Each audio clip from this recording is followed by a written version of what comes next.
Welcome back to another episode of the Twin Elements podcast, proudly presented by Venture Hunting and Outdoors. If you're like us and passionate about hunting, spearfishing, and many other outdoor-related pursuits, with an eagerness to fast-track your learning, then this is the podcast for you.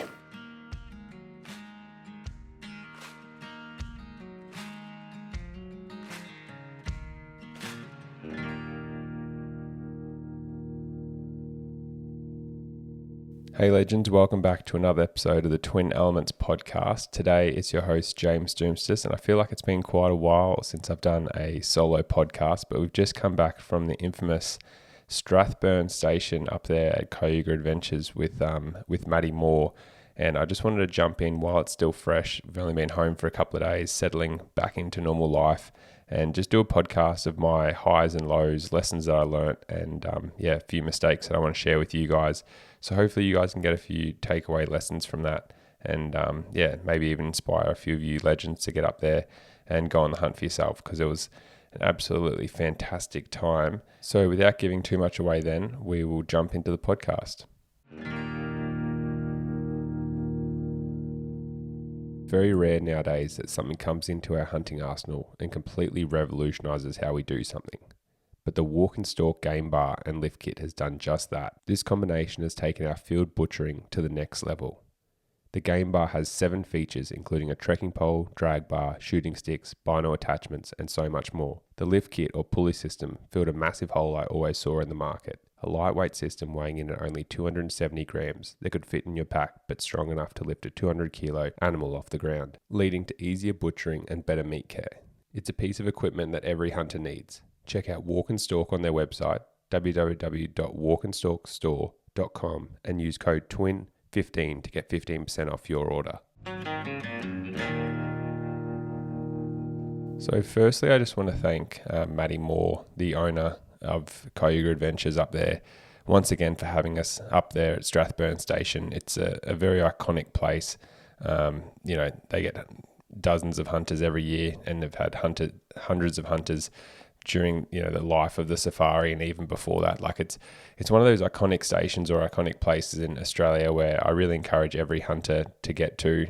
There's not many stations like that where there's literally thousands of stories from hunters, and a lot of people either have hunted it themselves or know someone that's hunted it. And Maddie runs a very 5-star operation up there, where the food's fantastic, the accommodation's fantastic, and then the hunting experience is incredible as well. So if you guys want to jump up there and go and hunt a toothy Cape York boar for yourself, I believe the best way, they have like a help me sort of section, or book a hunt sort of, I should say, section on their website. So if you just go to Kayuga Adventures there and fill out the information, Maddie will be in touch. Equally, I think they've got an Instagram page, or you can probably message Maddie directly on his Instagram at More of Matt, I believe it's called. You'll find him there easy enough, and slide into his DMs and book a hunt. But it's a really fun hunt, a good group hunt that you can do with a heap of mates and stuff, because there's so many. I think it's 600,000 acres, the station there. So there's endless opportunities and places for you guys to hunt, and it's a good one where it's really social, great to have a hunting camp, and that sort of leads me into the guides. Like they have amazing guides up there doing it, and we were lucky enough to once again be sharing camp with Brad Smith, who needs no introduction within the bow hunting and hunting community, and it was great to be back in camp with Brad, and obviously learn from him and have him be there to guide us and take us out a lot of the time, and share some of his secrets and things that he's learnt from a lifetime of hunting up there in the Cape. So what we're going to do now is just sort of run through a few of the successful hunts and not so successful stalks that I had, and just things that I learnt. We've done podcasts before on shooting bedded boars and that type of thing, and finding animals and stuff, but just a few take homes that really sort of got drilled into me while we're up there. To paint the picture, this hunt occurred from sort of the hunting days were the 8th of November to, I think it was about the 16th of November. And so those those season dates are very, very late. Like that's sort of the end of the season for them. Like normally up there, they're sort of guiding from August all the way through to sort of October. So we were getting in there very late. And the thing with that hunt is you're sort of rolling the dice because, as a lot of you would know, if the wet season starts and they get like a really, really big dump of rain, like we're not talking 10 to 20 mil, like they could easily get, 50 mil to a meter and a half within a day or so. All of a sudden, not only is a lot of the hunting spots and there's water everywhere now, where previously it had been very concentrated. What happens is within a couple of days, you get this green growth or belt essentially of feed, which spreads the pigs even further because now they've got feed and water everywhere. But probably the biggest, most complicating factor is the fact that you actually can't get anywhere. And sometimes if you get enough rain, you can't even get out because the creeks swell so much and you can't cross them. So that's the risk with doing a hunt that late in the season. But the benefit is, as we'll get into, is because the water has dried up significantly, really it's only those sort of, I wouldn't say they're all permanent because, if you get a long enough dry season, then, a lot of these dams will even dry up. A lot of the places we're hunting may have only been, a pool of water the size of a room, 3 meters by 3 meters and would have been probably dry in the next week or two. And so that's part of the challenge with having so many dams, watercourses, springs, little gullies that just hold a drop late into the season. It's sort of hard. Like some places we were rocking up expecting there to be water and, the last little bit of bees and wasps and stuff is sucking it out of the ground. But with so many different places to hunt, it was great to sort of move around and do a different variety of hunting watercourses on dams, hunting watercourses in springs, and then also creeks. So the big thing that we learned though was a lot of the time we've always, I guess, thought, if you're just hunting the water, whereas Brad and Maddie really sort of stressed and drummed home to us that it's not just about the water, it's about having a food source next to the water, and you'll hear them talk about it if you go and hunt up there a lot. Where it may be like at this time of year, it seems to be a lot of the nunga nuts, which is, just like a type of a nut that they eat. And they sort of, Brad showed us the trees. And as they drop their leaves, they drop this fruit that, they'll go and, pick up these sort of fruit and eat them. And, obviously with there being very, very, very little feed around, and everything competing for that feed, including like the little bits of green pick around, more larger lagoons and stuff like that, like there's not a lot going at the moment, and that was reflected in the body condition score or the conditioning of a lot of these pigs. Like the sows just had like absolutely nothing to them, and a lot of the boars had held on for a lot longer. Like it was actually surprising. Like there was some that were honestly probably 30 to 40 kilos were probably the average, like typical Cape York boar, where there's nothing of them, no arse end of them, pretty much just a skeleton, and a couple of inches hanging out the front of their jaw. But there were some that actually were like still very, very well conditioned and, still had a bit, not that they had fat on them, but, still had a fair bit of musculature and stuff. And I think that just shows where they were living, they'd still found a good food source and they could hang on for a little bit longer. But it's really interesting talking to Brad and Matt and hearing them, how they change their hunting behavior as the season goes on and where they're sort of targeting. So like early season, that June they do like some beginner bow hunter courses, and often they're hunting the pigs sort of on the swamps. They're hunting that swamp grass around the edge, but as the season starts drying up and things start drying up, lilies all of a sudden start getting exposed, and so pigs are going in there and getting the lily bulbs. The mussels are starting to get concentrated in these freshwater food sources because they can't disperse anymore in the banks. And so as the water dries up, they get concentrated and the pigs get in there and smash them. And then, later on there's the nunga nuts, and then there's a couple other different types of plums and apples and stuff like that start fruiting really late that the pigs love and get into. But it was cool just, tracking that distribution of food sources and then hence how the pigs follow it. And the boys were very clear, like there's plenty of places out there that have really good water courses, whether it be like little dams or springs or whatever, that won't have pigs in them at this time of year just purely because the food isn't there. So it was interesting style seeing that, where typically a lot of the time probably down here water is the limiting factor. in these, Western New South Wales hunts and stuff like that. Whereas, up there, it was, there was still a decent amount of water, I'd say, but it was mainly trying to find where there was some food that the pigs could actually eat. Bringing target precision to hunting camp, Option Archery makes specialist hunting gear. Their quivilizers are one of our favourite bits of kit. You would have seen us running these for the past few years across all of our adventures, whether in Australia or abroad. The quivilizer is an extremely unique 2-in-1 stabilizer, combined arrow quiver, cutting weight with its clever 2-in-1 design. Their option sights are versatile in this regard also, offering both single or multi-pin sight housings within the same sight.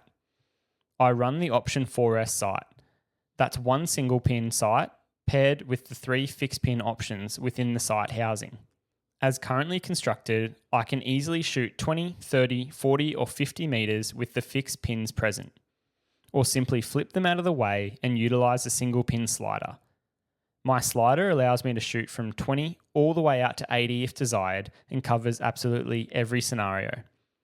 Have a bedded elk at 60 and need the single pin clarity? Use that option. Have a red stag running into a hind call and not sure where he'll pull up? Use a multi-pin sight and be covered from 5 to 50 metres.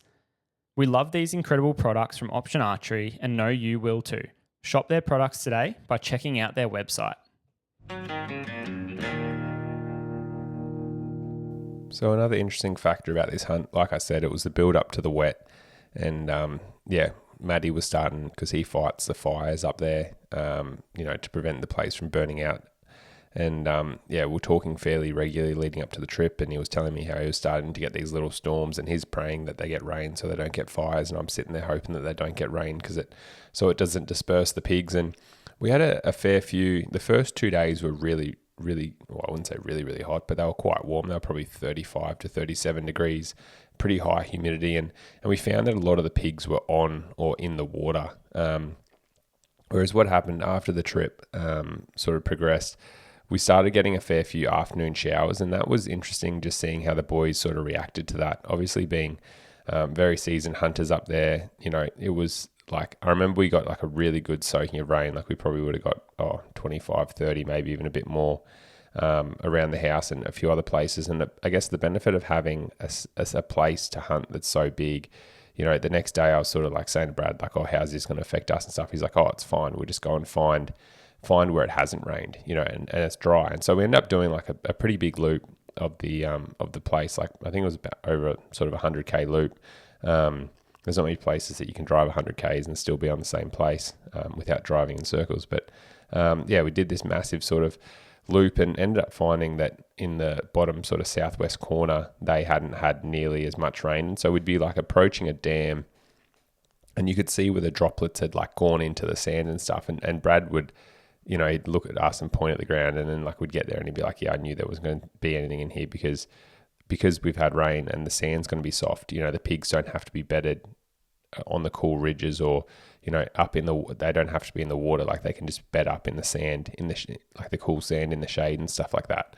Whereas, you drive nothing, like 2 or 3 Ks, and that's the edge of where it's rained. And then all of a sudden he's like, no, see how it's dry here. And you'd walk up there and there might be like a young boar or a good boar or, whatever in the water, around the water, where they're trying to get some reprieve from that, hot midday temperatures. So it was really interesting just reading the sign, and obviously being able to learn off someone so experienced who's, done so many seasons up there. But we did spend a lot of time trying to find where the pigs were sort of congregated, and every day was different just because, somewhere would get some rain and that would change things completely. And then, you get a different wind direction, which I sort of, it was interesting talking to Maddie and Brad. Like I didn't understand it probably fully, the effects of it and how much it can just like absolutely screw with your head. But where Strathburn station sits is sort of pretty much if you smack a pin directly in the center of the Cape, it's sort of there. So at this time of year, the trade winds really drop off. And so what you end up doing is like a lot of the days we only had like a 4 or 5 knot wind. And because I used to do a lot of fishing, not so much anymore, you'd check like a wind app and put a pin right over your head, and you'd pretty much see that the wind was literally just swirling up there. And so it was interesting, like sometimes you'd rock up at a dam and the wind was coming from the east and it was, blowing, maybe 4 or 5 knots with a few gusts up to maybe 10, and then you'd walk or go to a different dam that was only a couple of k's away and it'd be coming from the west. So every dam was a bit of a surprise, knowing which way the wind was actually going to go, and hence we obviously busted a lot of pigs out to the breeze, because you'd be halfway through a stalk and the wind would drop off and that would be enough just to carry your scent forward. So that was probably the biggest challenge, just trying to get the wind right, and sort of you've got this very crunchy terrain where you've got all these dry leaves, and a lot of the leaves, when they're stressed, they do a leaf dump, which according to the boys had sort of been the worst one in a couple of years, just purely because they've had some really good seasons there the last couple of years, and that was reflected in the pig numbers being so high. But this leaf dump made it very hard to be quiet, and they don't have the numbers in a lot of places that we were hunting of scrub cattle and stuff like that. So often you're hunting on no game trails or maybe a pig game trail. So it was pretty loud underfoot, which made it difficult to move quickly.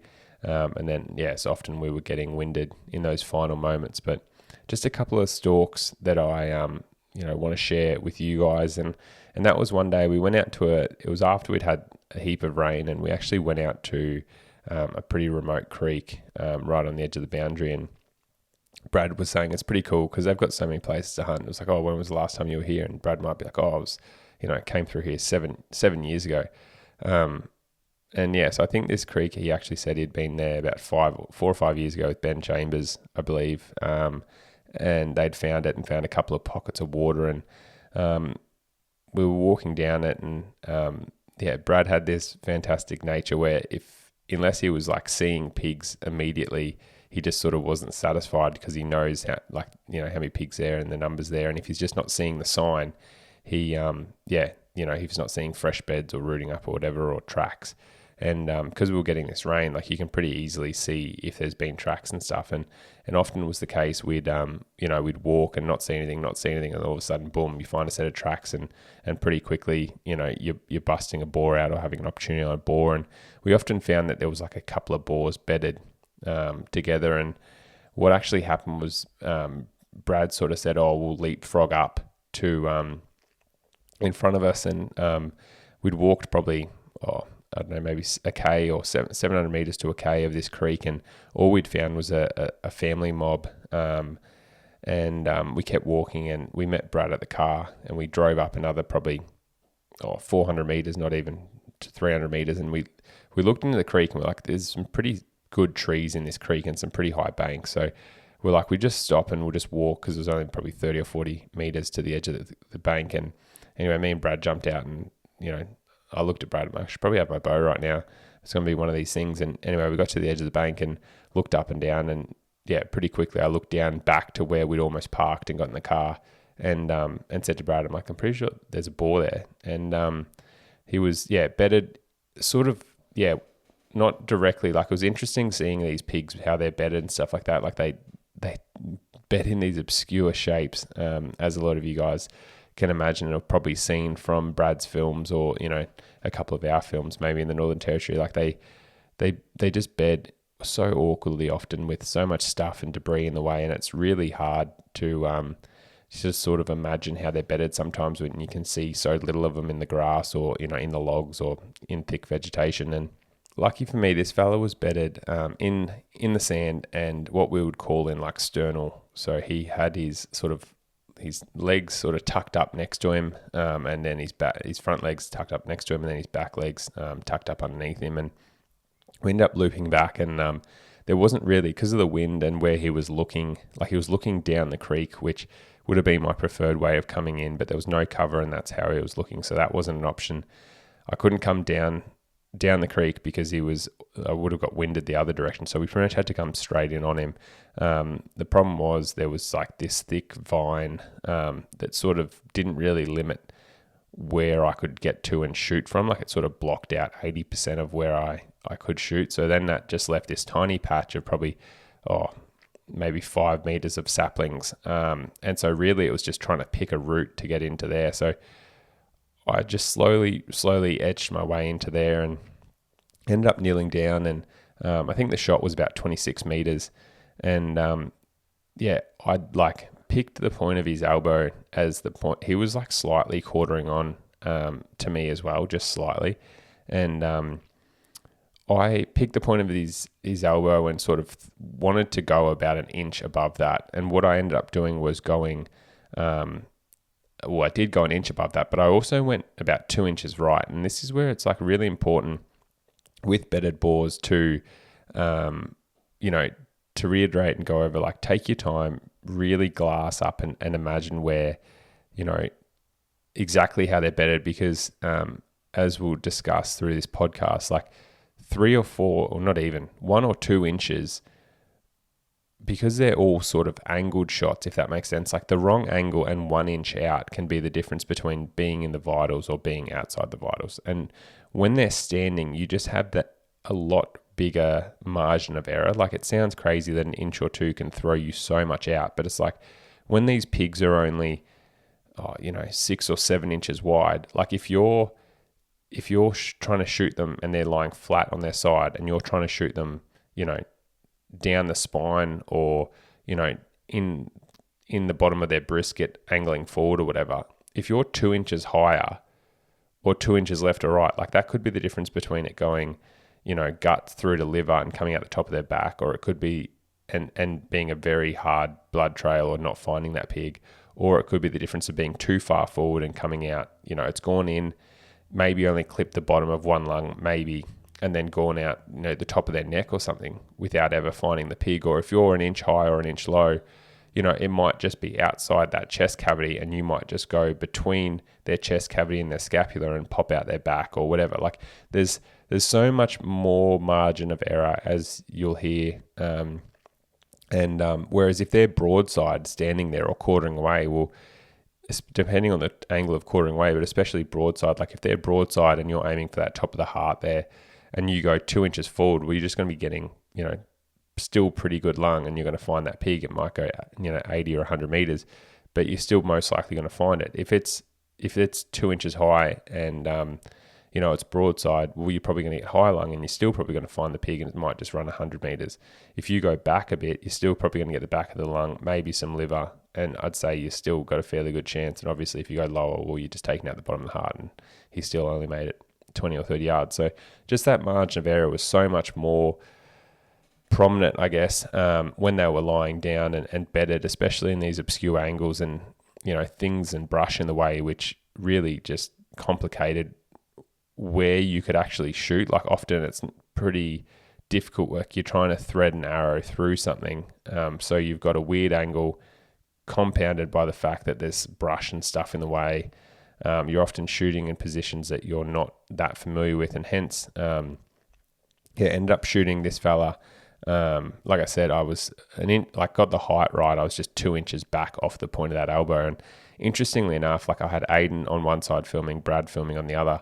And as soon as because I was shooting through stuff, it was sort of hard for me to, like, as soon as I shot, he got up and just blood came sort of spewing out of him, I guess, like this massive, just straight away, just massive bit of blood came out of him. And I thought I'd shot the top of his heart out, admittedly. And it was interesting to hear Brad be like, mate, get another arrow on, like put another arrow into him. And I was like a bit confused because it's like shooting through a tangle of vine and sapling and stuff like that. Like your sight picture's not fantastic, but I thought I'd pickled him, and Brad, obviously having the big lens, I think he had like a 400mm lens that he was filming through. He's like, no, you've got him in the liver. And so I actually went up, so he ran up out and got onto the top bank, and I ended up finding him there and followed him for probably about 100 meters, which I was pretty surprised with.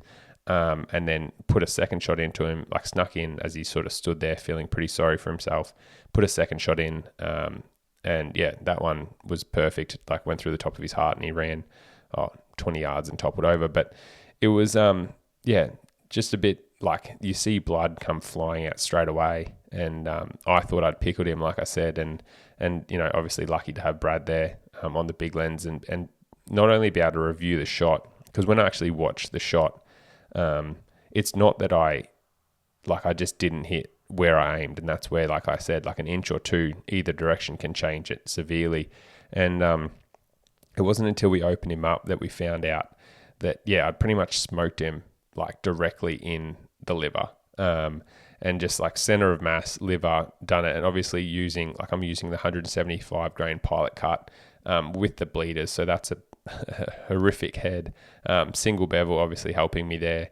And that's opened up a massive wound channel, and straight away blood has come pouring out. And the blood trail the whole time was awesome. But like Brad sort of says, when you start seeing those pools of blood where something runs, 50 or 60 meters flat out, and then you start seeing a pool, like it's stopped, and then it runs 20, and then there's a pool, and then it runs 20.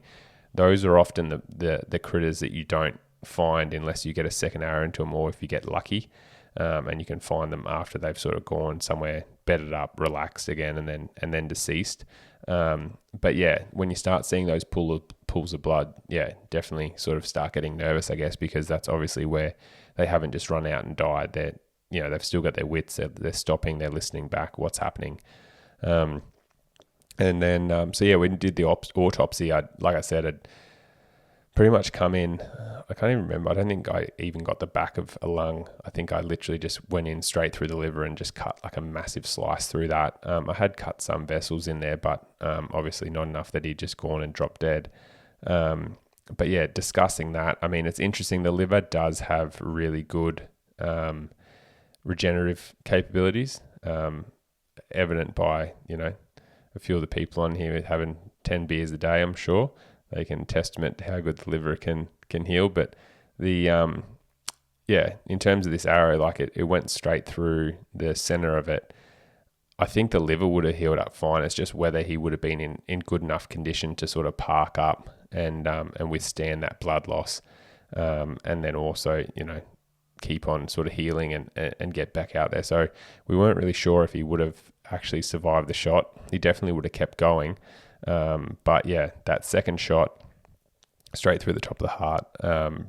And yeah, he ran 20 yards and toppled over. It was a pretty good boar, which I was stoked with. And the first one that I'd got up there. But yeah, it just goes to show like how a little bit out can change everything. And one thing, I guess, from that, because I'll skip back now to a story of a boar that I shot a couple of days before it, where I didn't find that boar, and it was a similar story. He was bedded up, and it was Aiden, Matt, and I, and it was middle of the day, really hot, and we went into this dam, and we were looking around the dam, and admittedly, I was actually putting a pin in the dam, and Matt whistled at me, and just over the high bank in the leaf litter there was this boar, and I probably rushed it a little bit. Like I think that was the biggest determining factor for most of the time. If we had a boar that we didn't find on this trip, was the fact that we rushed it. So if you find a bedded boar, especially if they're like asleep and you can see that their eyes are closed and stuff like that, it's like, yes, the wind may bust you, but like a bad arrow in the wrong spots, the game's over. So it's like, take your time, really see where they're bedded, what angle they're on, what brush is in the way, what you can get through, what you can't. And one thing that I really sort of helped me was like, because there's so much vegetation in the way, I actually would find something in the arrow's trajectory, I guess, or like that I would aim for. So I'd be like, okay, we'll just aim. If you aim for that little flower or that little bit of grass, that's if you're only shooting at 10 yards or 20 yards even, and the flower's at 10 yards, it makes it a lot easier to aim because you're aiming at something a lot closer. And that was a lot easier because, like I said, like an inch out either way, and it's massive. And that's what actually happened with this boar. I just didn't glass him up enough, and admittedly, again, he was sort of sleeping on his side, quartering on, which I was confident in the setup to get in there. That wasn't the problem, but I just hadn't realised that he was probably quartering on straight to us. And what I've actually done is, instead of entering like low in his brisket, I've ended up pretty high in his throat, and the arrows come out the top of his back, and he ran probably, I don't know, he just kept running. He's run out there and didn't even stop to give us a second shot. And I thought I'd shot the same thing. And this is a big thing with being able to review the footage and stuff like that, like I thought I'd done a really good shot on this boar. But, actually afterwards looking and reviewing the footage, I'd seen that I'd hit him, an inch or two too high, and to the right again. And hence, had been on a completely different flight trajectory. But yeah, so if you're going to go in there and stalk these bedded boars, I guess the summary of that would be, make sure you glass them up really, really well, because finding out exactly what shot angle they're on is crucial to your success. And then the second thing is, even if you can't see that much of the pig, pick a spot, whether it be a bit of vegetation or a bit of mud or something like that, before it, that's not like obscured. Like sometimes trying to aim for the actual pig can be a lot more difficult, especially when you've got a black pig, in a black hole, under the side of a bank with a log on top of it. It's a lot easier just picking a bit of sand or something right on the edge of that line, and shooting at that. So that's probably another thing just to note here, just really with the glassing part, making sure that you're looking to see if they're like actually, they've dug themselves into the ground. Because it's surprising, like so many times, how many of these boars that we shot, that were shooting right on the water line, or right on the bed line or whatever, and especially if they're on their side, like so much of the pig like erupts out of that bed. And I just find that like people often they try and half the area that they can see and shoot that, if that makes sense. So just say if there's a third of the pig is buried in the bed, and then you can see 2/3 of it. Well, if you half that, that 2/3 you can see, because people don't want to shoot right on the mud line or whatever, then you're effectively shooting the pig in the top third, the difference between the top third of its back. And often that's like outside, well, it is outside the chest cavity and stuff, and it often results in either a really, really high lung shot, or maybe a spine shot if you're super lucky, or just shooting them through the top of the back and not finding them. So just making sure you really glass and, like I said, work out the position, the angles, and what debris in the way, and know your setup, what you can get through to get the arrow in there.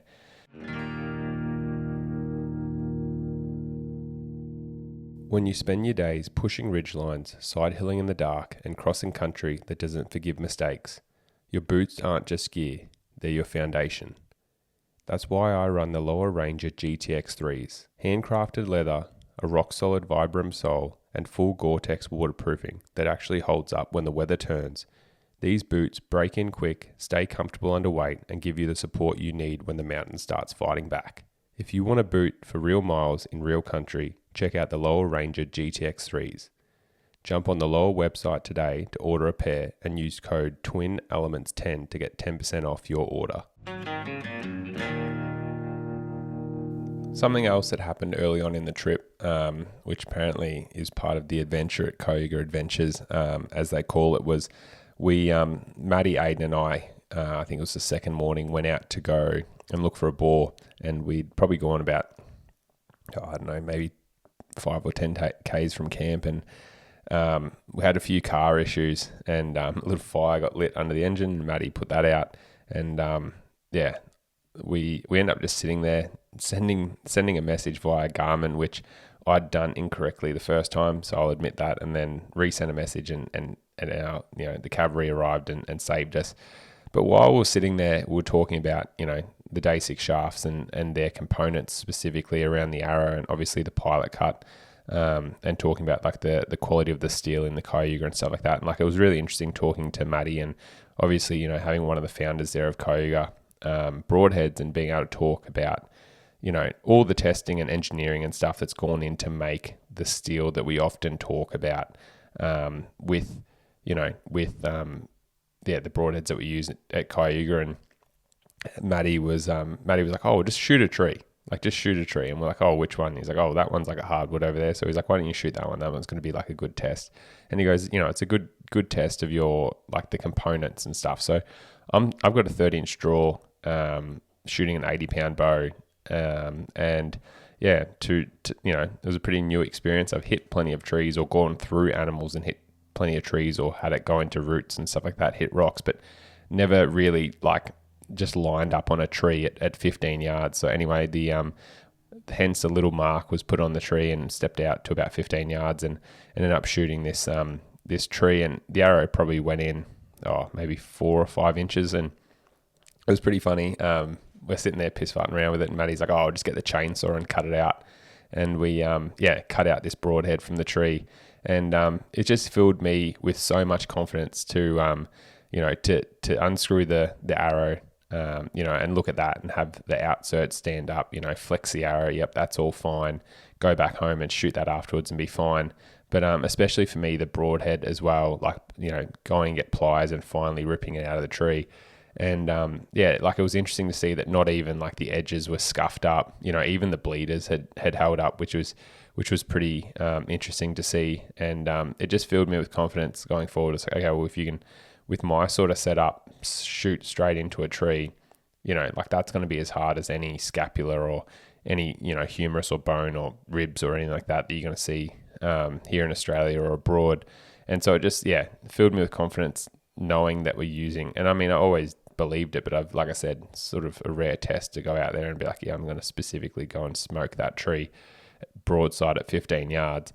But to be able to pull the arrow and the broadhead out and have that completely unscathed and be able to, pretty well go and touch that up on a file and steel and then chuck it back in your quiver and confidently go and shoot another critter was just a huge peace of mind for me and leading into this trip. Hence why we were so confident taking a lot of these shots on these bedded boars where there may be a lot of debris and bone and stuff in the way, and knowing that the arrow and broadhead combination was just going to get in there and get the job done that it needed to. So talking about earlier food sources and water, we went to actually check a dead cow that we'd put down. So there was a cow that we found on a spring that she was bogged like well up to her elbows, and just in the middle of this hole that we couldn't get a car to and drag her out. And we just thought it's going to be better to, essentially put her out of her misery than let her just die here slowly of starvation or potentially dehydration, as the water she was in was sort of drying up and she was in the last pool. And it'd been about 4 or 5 days, so we're like, we're going to go out and check her. And as we were driving out there's a spring or a little soak creek system that sort of comes off it. And Brad was saying, he's like, I love hunting it here because there's all these nunga nuts and stuff up on this ridge. And just as we were driving down, this boar's sitting there feeding on these nunga nuts, and it's pretty late in the afternoon, and it was a decision to go and look at that boar or keep going and have a look at this carcass. And in my mind, I thought the pigs, given how poor they were and how protein lacked they were in their diet, I thought they were going to be smashing this carcass. Like I said, it had been 4 days. And we got out there, but it was absolutely untouched. There was maggots crawling out of every hole you can imagine. The whole thing was pretty much wiggling away from us. But nothing had touched it yet. And I think it was purely because by the look of the water on the ground there, they'd had like a lot of rain in that area, and I think it dispersed a lot of the pigs. But for some reason, this boar decided to stay in this creek, and we ended up going back the next day on our way out to go and hunt an area. And we were walking down the creek, and Dad actually spotted him. So Dad was out on the wing. Dad was flanking while Brad was on one side of the bank, and Aiden and I were sort of walking down in the actual creek. And I think Dad may have whistled to Brad, or Brad whistled to Dad, and just flagged him down with sort of a wave and stuff, and gestured that there was a boar up the creek. And anyway, we pretty much, Brad whistled to me, and before I looked up, here's this boar walking down, this really hooky boar walking down the bank straight towards me. And I was, confident in the camo that I was in, and had a nice backdrop and had a few paper barks around me. But this boar's walked straight in towards me from 40 meters down to about 25 meters. And he's sitting there drinking in a pool of water, and I'm on one side of the pool and he's on the other side of the pool. And we had a bit of a standoff there. Not that he knew that I was there, but just me waiting for a position to actually shoot him, where he actually got into the water and sort of sat down for a minute looking my way and had a drink and stuff. And that probably went on for about a minute and a half. And it wasn't until he sort of got up and actually sort of started walking out of the bank that he gave me a quartering on or semi-quartering on shot, I'd say. And ended up shooting him just from the point, or essentially halfway between the point of the shoulder and the point of the elbow there, just above the humerus. Like I actually nicked the humerus. So it's gone in the middle there and then come out sort of the point of the shoulder on the offside on the exit, to, if you guys can imagine the angle of how quartering on he was. And he made it up the bank in a very heroic effort, and expired probably 5 or 10 meters on the top side of that. And it was really interesting to watch Brad open up all these boars. Like he takes a lot of pride in discussing the anatomy and seeing. It's funny having obviously him cut up hundreds, if not potentially thousands of critters now, I guess, in his life. Have him talk about things that he sees and stuff, and probably obviously Aiden and I having the veterinary background. He's like, oh yeah, what's this called again? And you're like, oh, mediastinum or whatever. He's like, yep, that. And like, it's funny him obviously knowing it like the back of his hand, but not knowing the nomenclature or correct terms for certain things.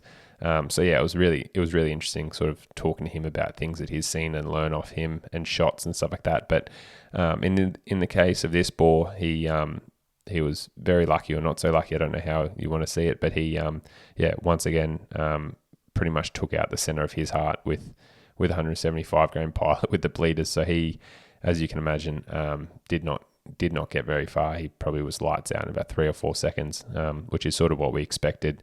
And what we found with a lot of these autopsies is if we shot them in the heart, they probably only made it 20 meters. If you get heart and a bit of lung, pretty similar story. But if you get lung or liver, depending on where you hit them in the lung, if it's sort of center of the mass where you're getting a lot of the trachea and bronchioles and stuff like that, you might be talking like 40, 60. But if you're mainly just getting the lung lobes, then you might be talking out to, 80 to 100. And obviously liver, same thing, 80 to 100, if not further. So it's just interesting to actually be able to correlate, okay, this shot. And, it's probably less important on the ones that you shot it and it ran 20 meters as the ones that you shot it and you maybe had to shoot it twice, or it ran, you thought you smoked it and you realize that instead of getting the main concentration of lung, well, you're an inch off it or an inch high, and you've got you've cut through 2 lung lobes, for example, like that, and hence why it's taken a bit longer.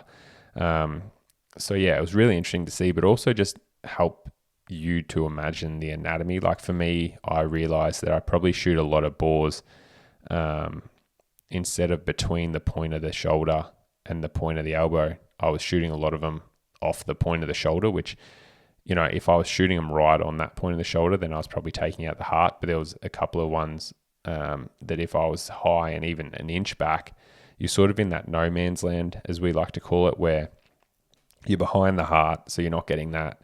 There's not a lot of lung lobes. There's 2 lung lobes that sort of drop down ventrally. So ventrally means down or low. But there's 2 lung lobes that sort of drop down and droop over the heart that you can sort of nick, but they're not very prominent ones. And then you start getting into sort of the diaphragm and liver, and once again, it becomes a very marginal shot pretty quickly. So sort of trying to move that forward, and also just how low I'm shooting. Like, it was obviously pretty easy to imagine the skeleton that these boars were, with a lot of them being 30 or 40 kilos ringing wet.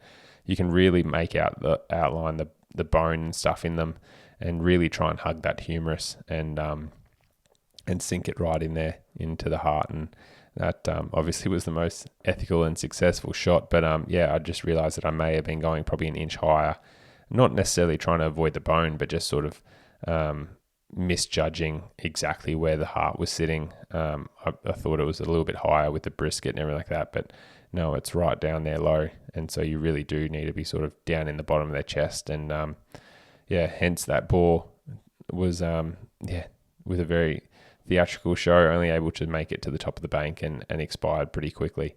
But another hooky boar to add to the tally, and another great memory from Kayuga Adventures.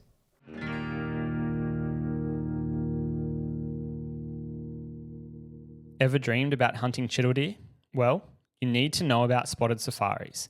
Embark on an unforgettable journey with our fully guided chittle deer hunts, catering to both rifle and bow hunters.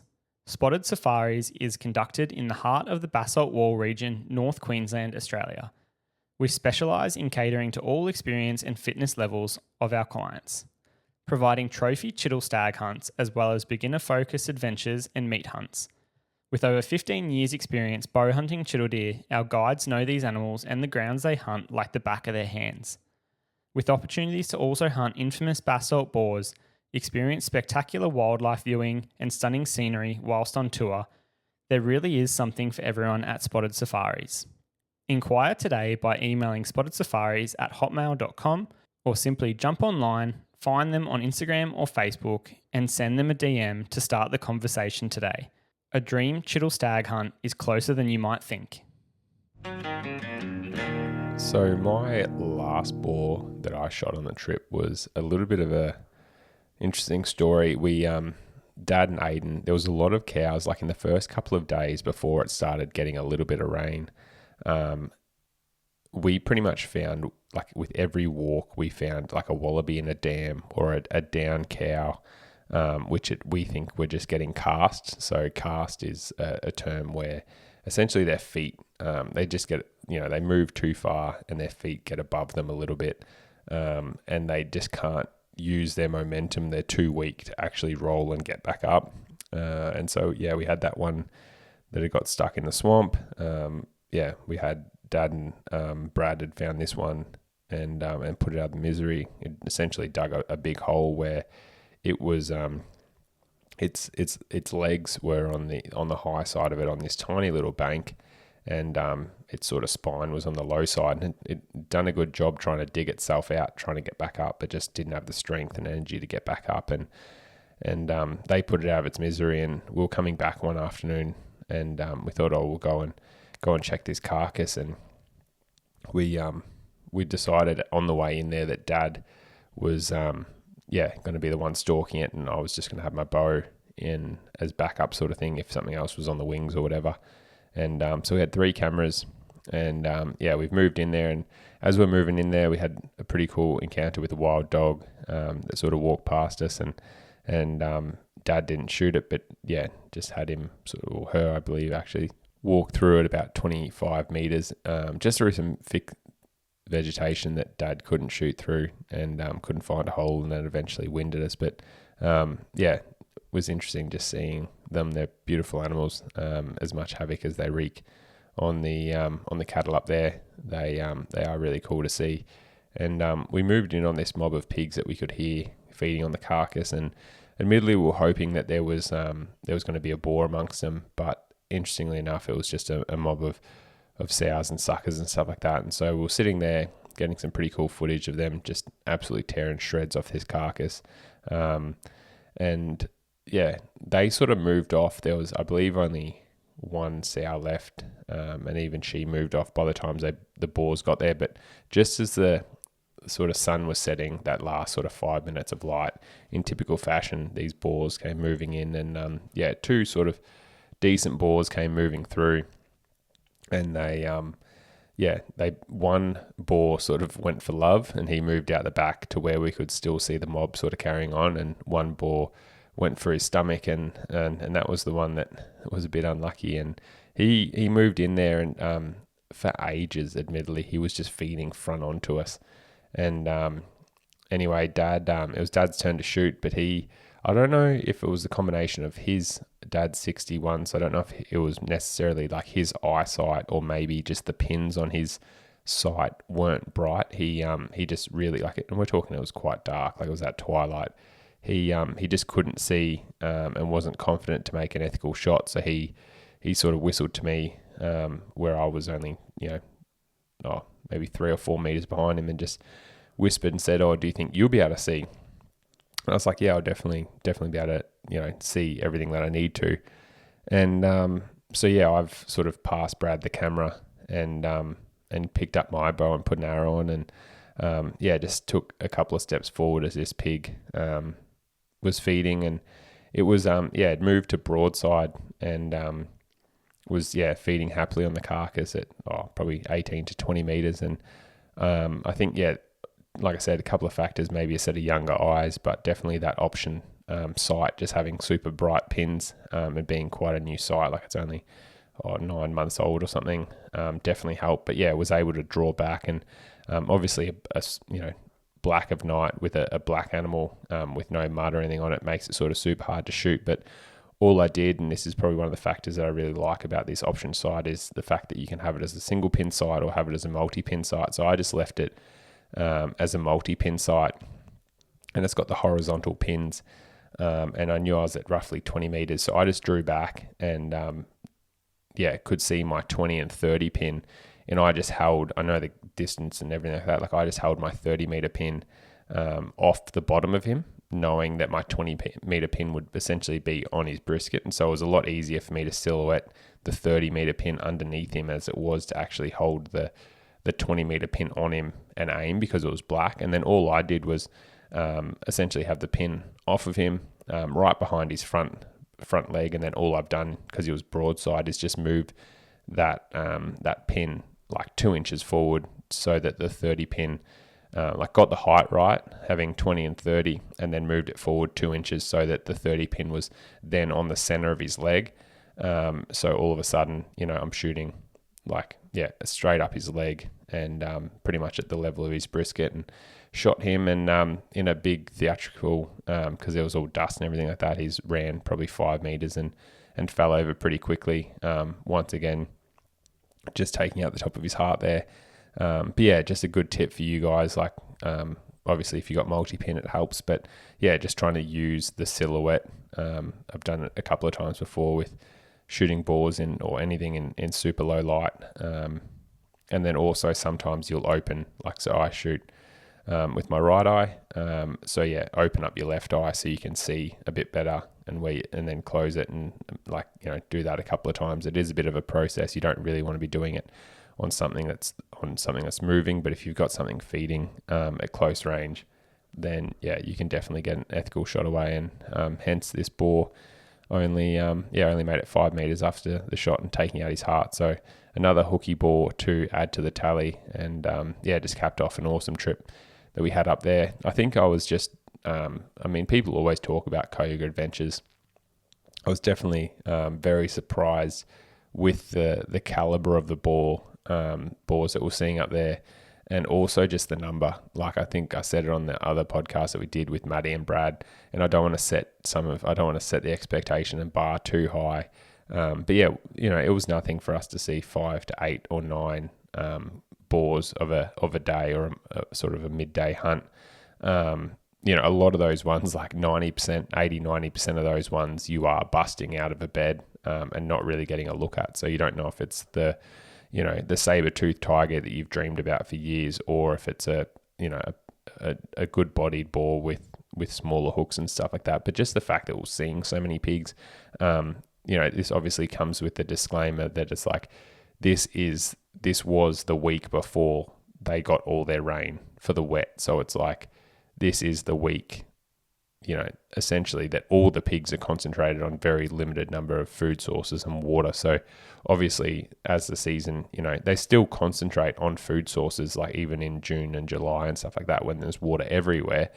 But, the pigs were super concentrated, and hence made for some really, really fantastic hunting and filming opportunities that we can't wait to share with you guys on the YouTube channel.